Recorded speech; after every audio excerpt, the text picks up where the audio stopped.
2월 23일 목요일 주님의 교회 말씀 묵상입니다. 마태복음 13장 18절부터 23절까지 말씀. 그런즉 씨 뿌리는 비유를 들으라. 아무나 천국 말씀을 듣고 깨닫지 못할 때는 악한 자가 와서 그 마음에 뿌려진 것을 빼앗나니 이는 곧 길가에 뿌려진 자요. 돌밭에 뿌려졌다는 것은 말씀을 듣고 즉시 기쁨으로 받되 그 속에 뿌리가 없어 잠시 견디다가 말씀으로 말미암아 환난이나 박해가 일어날 때에는 곧 넘어지는 자요. 가시떨기에 뿌려졌다는 것은 말씀을 들으나 세상의 염려와 재물의 유혹에 말씀이 막혀 결실하지 못하는 자요. 좋은 땅에 뿌려졌다는 것은 말씀을 듣고 깨닫는 자니 결실하여 어떤 것은 100배, 어떤 것은 60배, 어떤 것은 30배가 되느니라 하시더라. 샬롬. 우리를 날마다 새롭게 하실 주님의 이름을 찬양합니다. 오늘도 하나님 말씀 앞에 설 때 부드러운 마음이 되게 하시고 말씀을 통해 부어주시는 풍성한 은혜 경험하시길 간절히 축복합니다. 이 땅에 오신 예수님께서는 천국 복음을 전파하셨습니다. 놀라운 기사와 이적을 행하셨고 새로운 가르침을 통해 많은 이들을 놀라게 하셨습니다. 이 말씀은 양극의 두 가지 반응으로 나타났는데요. 어떤 사람은 예수님의 제자가 되었던 반면에 어떤 사람들은 예수님의 대적자가 되었습니다. 왜 이런 일이 일어났을까요? 그것은 사람들의 마음 상태가 다르기 때문입니다. 오늘 우리가 함께 읽은 씨 뿌리는 자의 비유는 그 이야기를 하고 있습니다.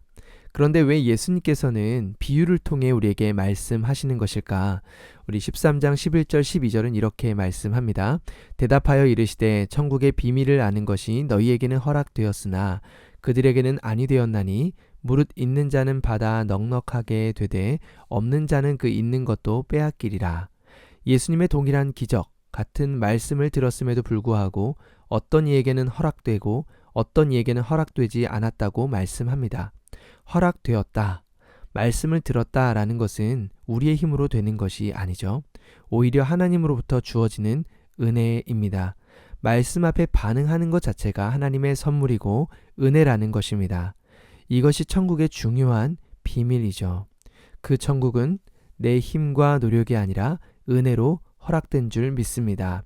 또한 이 천국은 누리면 누릴수록 더욱 풍성해지는 곳이다 라고 말씀합니다.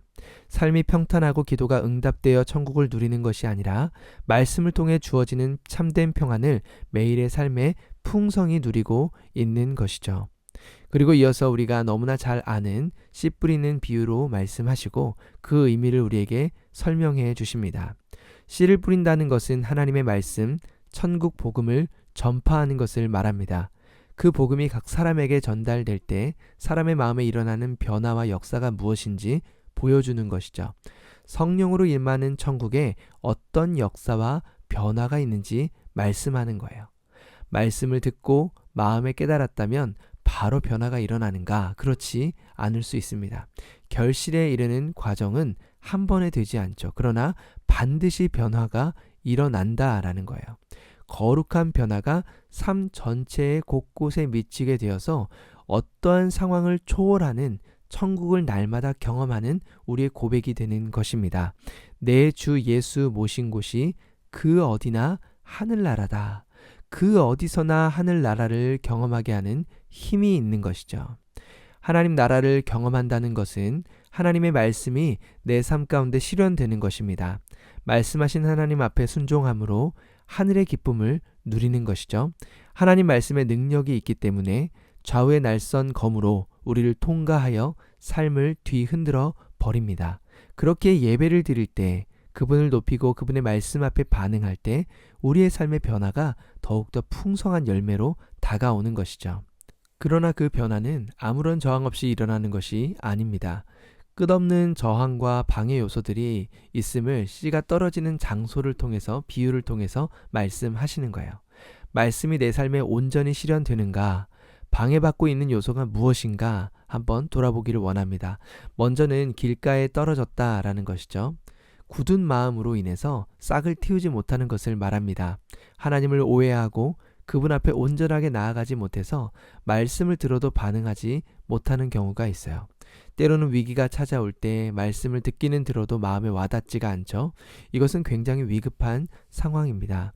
말씀을 듣는 기쁨이 사라지고 반응하지 못하는 거예요.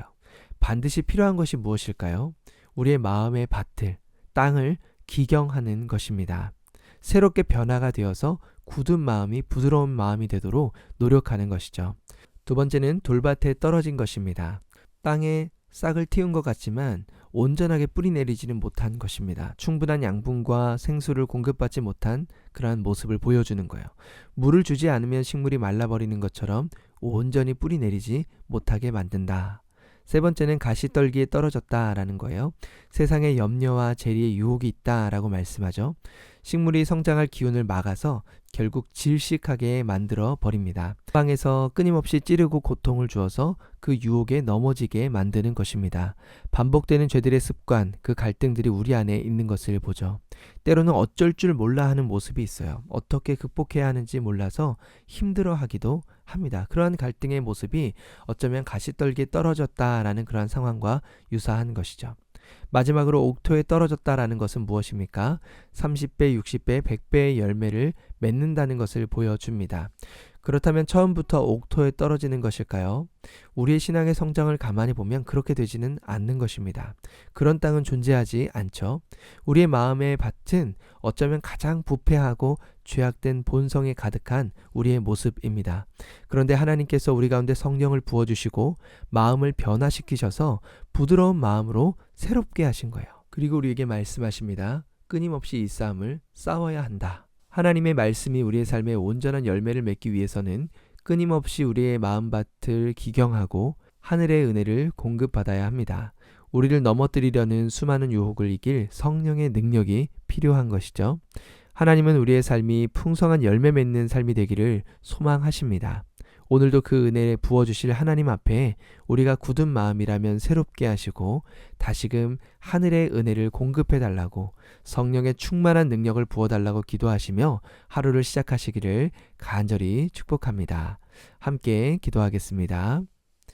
우리의 삶을 인도하시는 하나님 아버지, 여전히 우리의 마음밭이 흔들리고 연약할 때가 참 많습니다.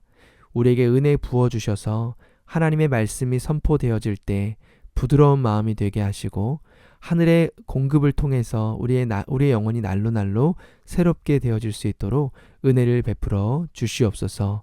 우리의 삶 가운데 부어주실 하나님의 놀라우신 은혜를 기억하며 오늘도 승리하게 하여 주옵소서. 예수 그리스도의 이름으로 기도드립니다. 아멘. 오늘도 말씀을 붙들고 또 다음 세대를 위하여 함께 기도하겠습니다.